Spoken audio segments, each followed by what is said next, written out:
परमेश्वर का हम धन्यवाद करते सभी मसीह भाई बहनों को। जय मसीह की। मेरे प्यारो, आइए प्रभु का वचन सुने और अपनी सारी चिंता परेशानियों को प्रभु के हाथ में सौंप दीजिए कि आ जाने प्रभु की दया हो और आप वचन सुनते सुनते भले चंगे हो जाए। तो जो लोग नए कृपया चैनल को सब्सक्राइब कर दिए।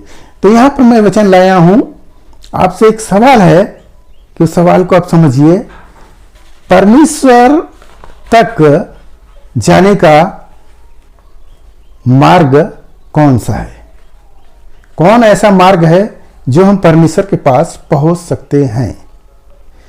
तो संसार के लोग तमाम रास्ते खोज रहे हैं और उसमें चल रहे हैं, परंतु हमारा प्रभु यीशु मसीह में एकमात्र वह रास्ता है। उस रास्ते को आप जानिए कि प्रभु का रास्ता क्या है, कैसे ने परमेश्वर वह मार्ग निकाले। नहीं तो सारे लोग, इस संसार के लोग नरक में ही चले जाते, क्योंकि मनुष्य का जो युक्ति होता है वह सब फेल हो जाएगा। परंतु जो परमेश्वर का योजना होता है तो वह सफल होता है। हम संसार में देखते हैं जितनी भी चीजें हैं, परमेश्वर ने जो जो रचा है वह सब सफल हुआ है, सब अच्छा है। किसी को आप गलत काट नहीं सकते। परमेश्वर ने सबको बनाया। तो परमेश्वर की जो योजना है हम उस पर चलेंगे, तब हम वह मार्ग तक पहुंचेंगे।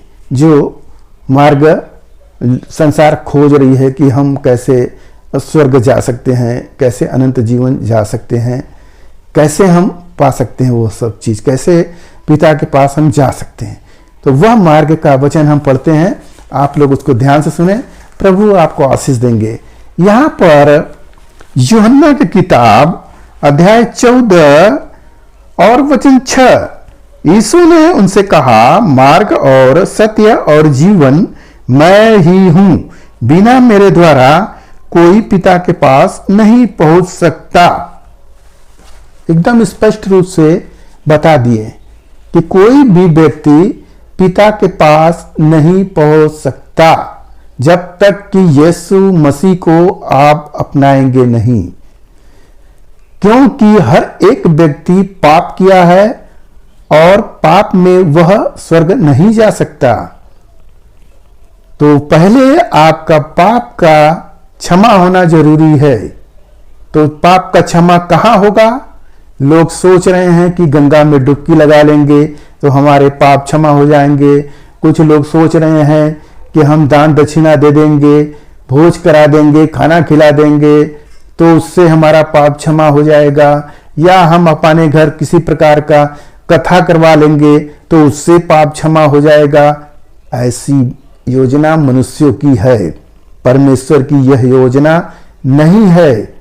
आपके बलिदान, आपके दान दक्षिणा, जो कुछ भी आप मनुष्यों का किया हुआ है वह सब फेल है। जो परमेश्वर की योजना है वही सफल है। तो यहां पर प्रभु यीशु मसीह जो एकमात्र सच्चा परमेश्वर है, जब हम उसे ग्रहण करेंगे तो हमारे जो पाप है वह क्षमा होगा, क्योंकि लिखा है प्रभु यीशु मसीह का लहू जो हमारे सारे पापों से हमें शुद्ध करता है। तो हम प्रभु को जब अपनाते हैं तो हमारे पाप क्षमा होते हैं। हम जब बपतिस्मा लेते हैं तो हमारा नया जीवन होता है और वह पाप में हम मर जाते हैं, और जब पानी से बाहर निकलते हैं तो हमारा नया जीवन होता है और हम पवित्रता का जीवन जीते हैं और आगे बढ़ते हैं। तो प्रभु के पास जब जाएंगे तो वह अनंत जीवन मिलेगा, वह शांति का जीवन मिलेगा, जो प्रभु ने कहे कि सत्य, मार्ग और जीवन मैं ही हूं। तो ये आप समझिए कि प्रभु है कौन। आगे का हम आयत पढ़ते हैं, उसको भी आप सुन लीजिए। 7वें आयत में क्या कह रहे हैं प्रभु? यदि तुमने मुझे जाना होता तो मेरे पिता को भी जानते, और अब उसे जानते हो और उसे देखा भी है। हालेलुया। लोग पूछ रहे हैं हमने पिता को नहीं देखा है, पिता कौन है? तो प्रभु यीशु मसीह इसी वचन में बोल दिए कि जिसने मुझे देखा है उसने पिता को भी देख लिया। हालेलुया। मेरे प्यारो, जो बात है प्रभु एकदम खुल्लम खुल्ला बता दिए, अब कुछ रहा नहीं। तो हम जब प्रभु यीशु मसीह को अपनाते हैं तो अनंत जीवन हमारा है।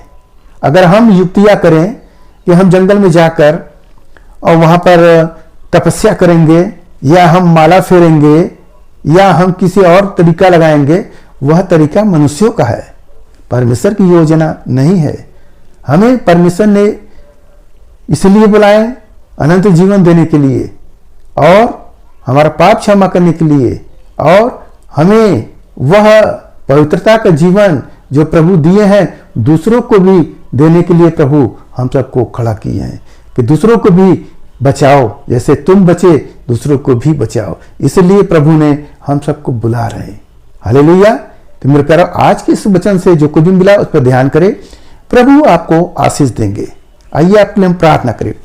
महान परमेश्वर, हम आपका धन्यवाद करते इस मुसलैया आज के दिन प्रभु जो ये वचन मिला, जितने सुने प्रभु उन्हें आशीष मिले, उनके घर परिवार में सुख शांति बनी रहे, सभी लोग भले चंगे रहे। धन्यवाद करते हुए प्रार्थना यीशु मसीह के नाम में, आमीन।